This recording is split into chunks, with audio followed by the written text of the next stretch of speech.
Welcome to the Life Lecture channel. Episode 6. The technique of appearing foolish and manipulating. Let me share with you a fact first. Smart people often act like they don't know anything, while fools act as if they know everything. I first heard this fact from a friend of mine who has worked as a salesman for over 30 years. During his career, he has sold various products, from household items and health equipment to cars and properties. He may have accumulated assets of around 10 million or more. When I asked him, "Sir, where did you learn to sell products? You only graduated from high school, but you're so good at selling." And he gave me some advice.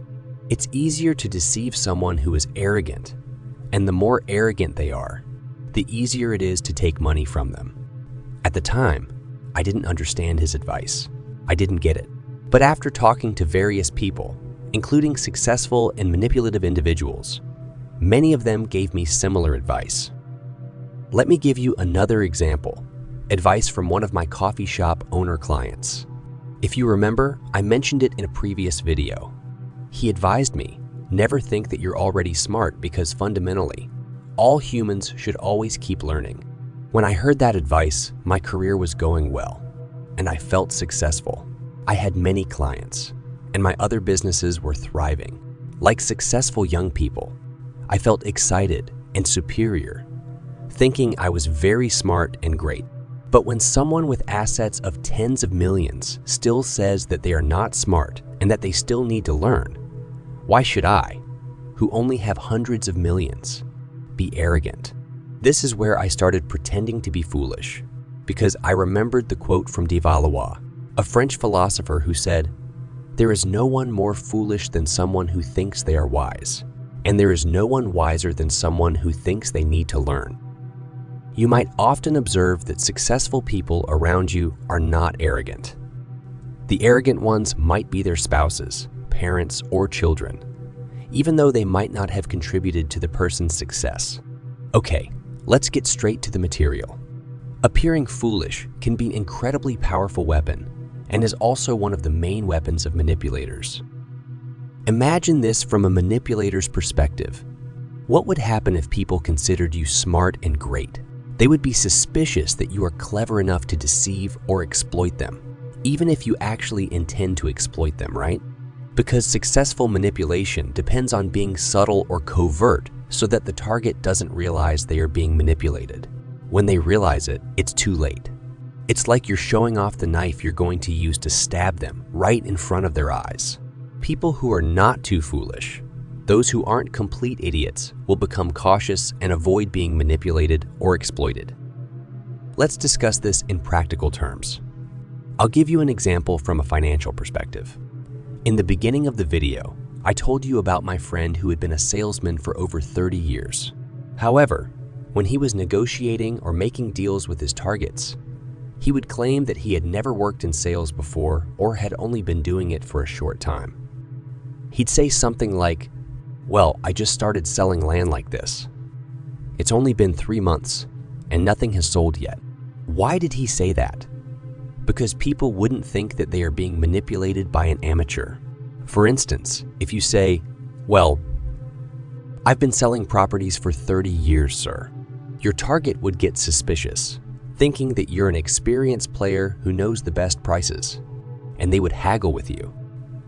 But if you say something like that, you appear foolish, like an amateur.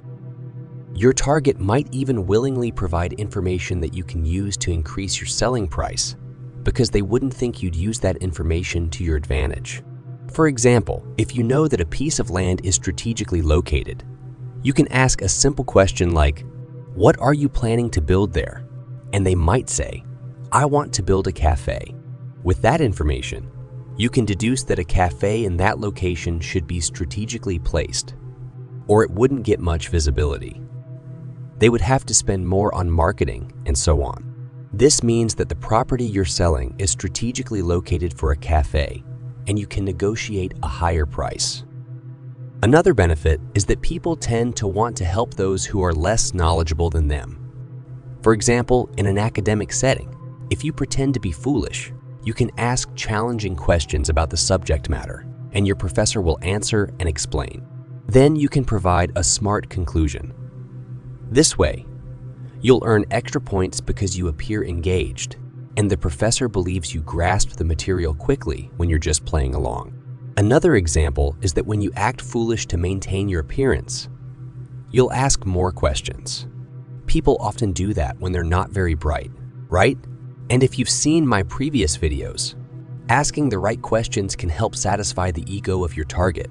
When their ego is satisfied, they'll answer all your questions. And here, besides getting the information you need, you can also learn a lot. You can improve yourself by absorbing all the knowledge your target provides. If you've forgotten the content of my previous videos, let me give you an example. Once, my friend, a client of mine lost his coffee supplier. He owns a cafe and he lost his coffee supplier. If he didn't have coffee, he'd lose his supplier. If he changed suppliers, he'd have to revamp his menu because he'd have to determine the cost price again. And he'd have to create the perfect blend, decide how to prepare it so that the quality wouldn't drop, and so on. He asked for my help to convince the supplier to continue the contract with him. But the problem was that the supplier only had a contract with him in that particular city. So it was like a loss for him because he had to bear the cost of transportation and shipping for just one contract in that city. Because he only had to deliver the goods there once and couldn't do it repeatedly. Finally, I went to his office and I had prepared many questions about what to ask him to persuade him to continue the contract with my friend. But when I met him, I was afraid. Because he was tall, muscular, had long hair, and had tattoos. He was far from my idea of a businessman or entrepreneur. I had a very different image in mind. I always thought that a great businessman would look neat and professional. But when I saw him, he looked neither neat nor professional. He looked intimidating. But in the end, I was able to ask a question that satisfied his ego. And I spent over an hour in his office talking about his ego. After that, he invited me to lunch. And in the end, he agreed to continue the coffee supply contract with my friend's company. In summary, pretending to be foolish has two advantages. First, you won't lose money and may even gain money. Second, you can become smarter by absorbing your target's knowledge. That's all for today's lecture. Don't forget to share, like, and subscribe.